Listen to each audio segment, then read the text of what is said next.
I had decided to make this change even before Michigan.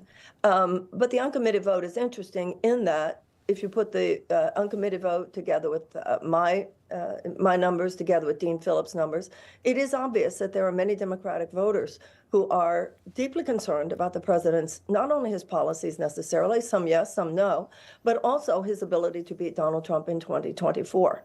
The president was not so much organically elected, you might say, according to the impulse of a great desire on the part of Democrats, so much as it was kind of chosen. The DNC said very early in the process that we would not be having a primary, and did very real things to suppress any voice other than the president's. This is wrong, and it has left us, number one, not having the conversations we should have been having, in contrast to the Republicans who have had a robust primary.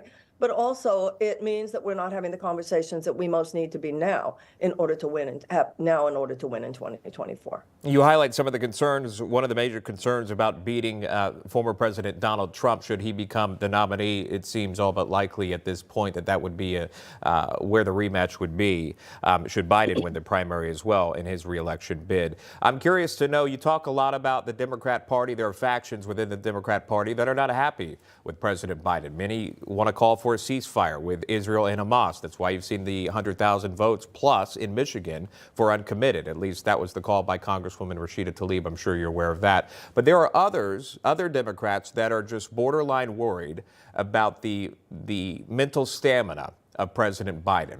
Can you speak to those Democrats in this moment when they see him, again, falling upstairs, falling on stage, again, calling out leaders that have since been deceased multiple times, multiple gaffes? It's played out even in the special report with Robert Hur. Again, the Democrat side, there are those that believe he's not mentally fit to serve. Are you one of those Democrats?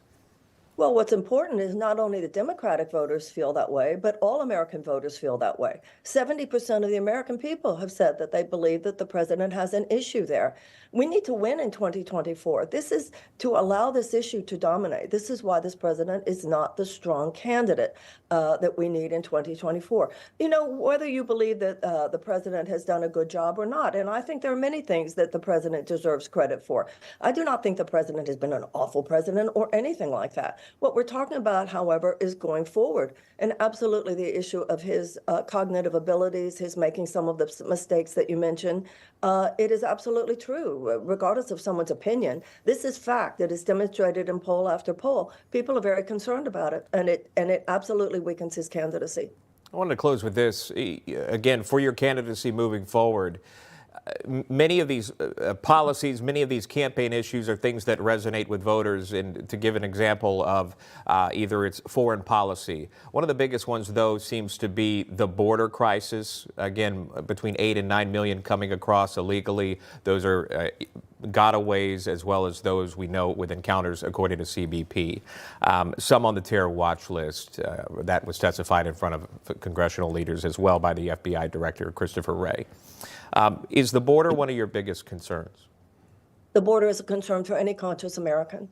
But I think that we also, and by the way, I think that it was the Republicans withholding from the president the ability to pass that bipartisan bill recently that contributes to the problem. We know this, and they obstructed that bill, even though it was everything that they said they wanted, because Donald Trump had said that they should obstruct it, because it would have been a win for the president in an election year. That is how corrupt our politics is. It's more a power game in Washington than it is about solving problems.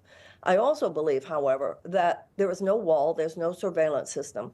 There's nothing we can do on the level of the symptom alone that is going to fix this problem. We have to look at the level of cause. If we look at the level of cause, we look at the economic destabilization of so many of these Latin American countries.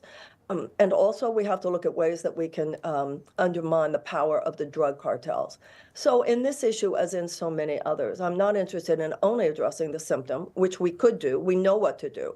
It's the fault of Congress that over decades now, they have not provided the proper infrastructure, the adequate infrastructure for us to handle this. But we also, as I said, need to look at the deeper levels of cause and address the problem on those levels.